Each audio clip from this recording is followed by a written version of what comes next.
आज जो हम लोग पढ़ने जा रहे हैं वो चैप्टर है समास। कौन सा चैप्टर है?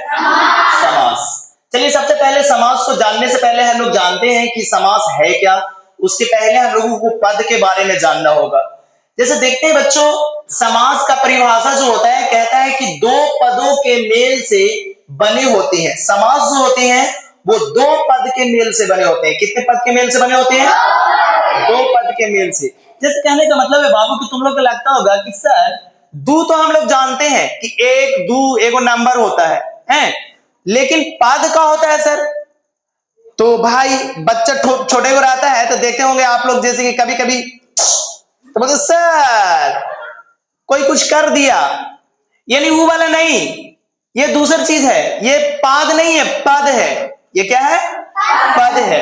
देखते हैं बच्चों, सबसे पहले कहता क्या है, जैसे कहता है कि दो पद। पद क्या होता है बेटा? शब्द को ही पद कहते हैं, शब्द को ही पद कहते हैं। जैसे आज आप यहां पे आए हुए हैं तो आपका नाम सोनी है, रोहिता है, कविता है, लेकिन घर जाते हैं तो आपकी मम्मी या पड़ोस की भाभी आंटी लोग बोलती है छोटिया या गोरी, इस तरीका से कह के बुलाती है या नहीं बुलाती है? लेकिन जैसे ही आप स्कूल में आ जाते हैं तो वही पेरेंट्स यहाँ आवेंगे तो गोरी कह के नहीं बुलावेंगे कि गोरी की तरफ भेजिए तो सर, नहीं बोलेंगे कविता, रीता, सीता को जरा भेजिए तो सर, इस तरीका से बोलेंगे। क्या ये बात सही है? नहीं, यानी आप तो बदलते नहीं है, जो है वही है। उसी तरीका से शब्द को ही पद कहते हैं। ये पद कब कहलाता है? जिस तरीका से आप घर में गोरी थे, स्कूल में आए तो कविता, सोनी, मोनी हो गए। उसी तरीका से शब्द जो होता है जब वाक्य में प्रयुक्त होता है तो क्या कहलाता है? पद कहलाता है। यानी शब्द और पद दोनों एक ही होता है, दोनों एक ही होता है। तो हम लोग देखते हैं बेटा कि दो पदों के मेल से जो बने होते हैं उसे क्या कहते हैं? समास कहते हैं। जैसे देखो, विद्या, आलय। विद्या एक अलग हो गया और आलय अलग हो गया। विद्या माने बुद्धि, ज्ञान, ठीक है, और आलय का मतलब घर। आलय का मतलब घर। यानी कुल मिलाकर के देखा जाए कि विद्या यानी वैसा घर जहां पर बैठ करके अध्ययन किया जाता है, ज्ञान प्राप्त किया जाता है, उसे ही विद्यालय कहते हैं। यानी विद्यालय में कितने पद होते हैं? दो पद होते हैं। एक तो हुआ विद्या और दूसरा हुआ आलय, दोनों मिलकर के बन गया विद्यालय। उसी तरीका से दूसरा एग्जांपल हम लोग देखते हैं, गौशाला। गो माने गाय और शाला माने कक्ष, यानी जिस कमरे में गाय बंधा जाता है उस कमरा को गौशाला कहते हैं। यानी प्यारे बच्चों, आपको समझ में आ गया समास? समझे ना कि समास कितने पद से बने होते हैं? दो पद से बने होते हैं। उसी तरीका से इसका आगे बेटा कि समास के 6 भेद होते हैं।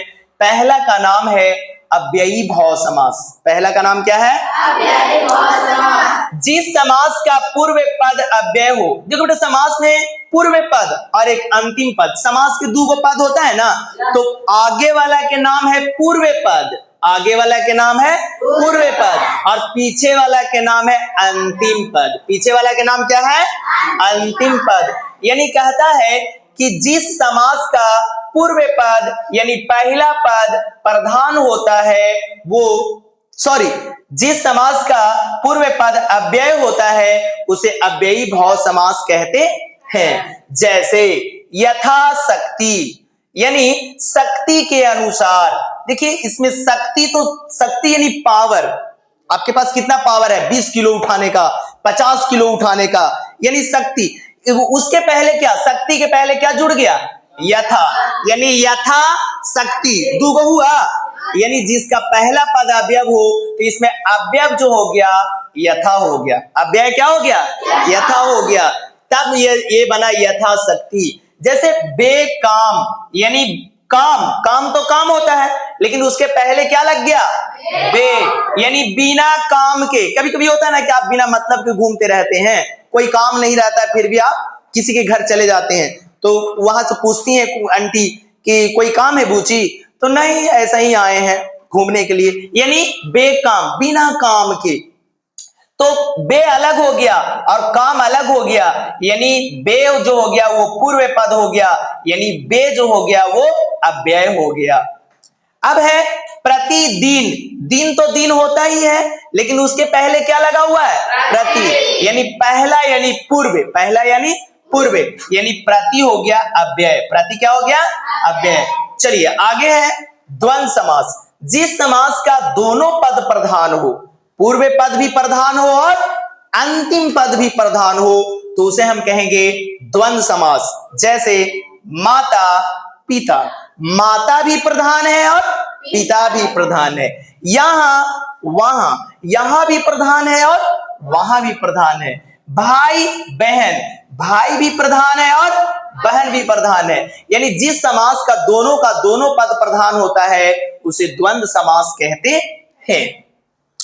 आगे है द्विगु समास।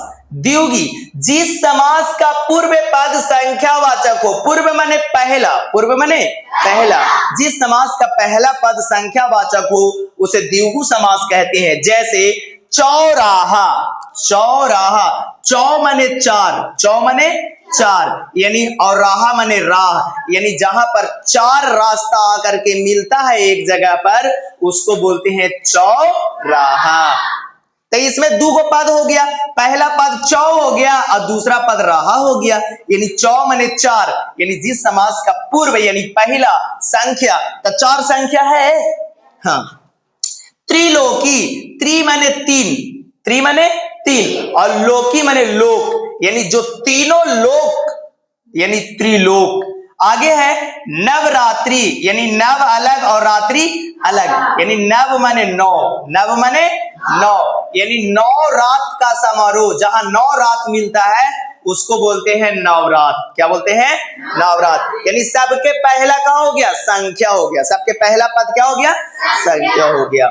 आगे है बहुव्रीहि समास। जिस समास का पद किसी अन्य पद का प्रधानता दे। देखिए कभी कभी क्या होता है बाबू कि घर में लोग अपने से ननद भौजाई लड़ जाएगी और नंदी भौजैया के शिकायत बतियाएगी और भौजाई ननद के शिकायत बतियाएगी टोला मोहल्ला में आस पड़ोस के घर बैठ करके।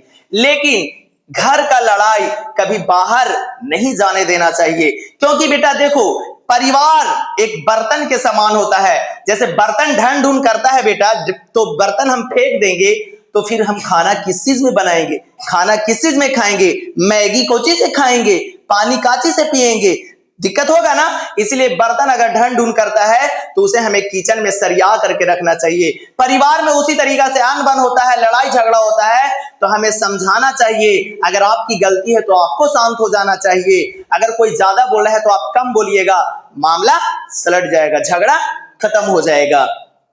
उसी तरीका से इसमें कहता है कि बहुव्रीहि समास, जिस समास का पद किसी अन्य पद का प्रधान दे, अपने वाला पद में नहीं किसी और की प्रधानता दे, घर वाला के वैल्यू नहीं देगा। एगो कहावत है, घर के मुर्गी दाल बराबर, पहुना आ गया तू अरे ललकी टिलिवा काट देना रे, खचाट सन कट जाता है। यानी घर में अगर जैसे कि मुर्गी होता है तो उसको जैसे कि लोग दाल के बराबर समझते हैं, जब मूड करेगा तब काट के बना देंगे।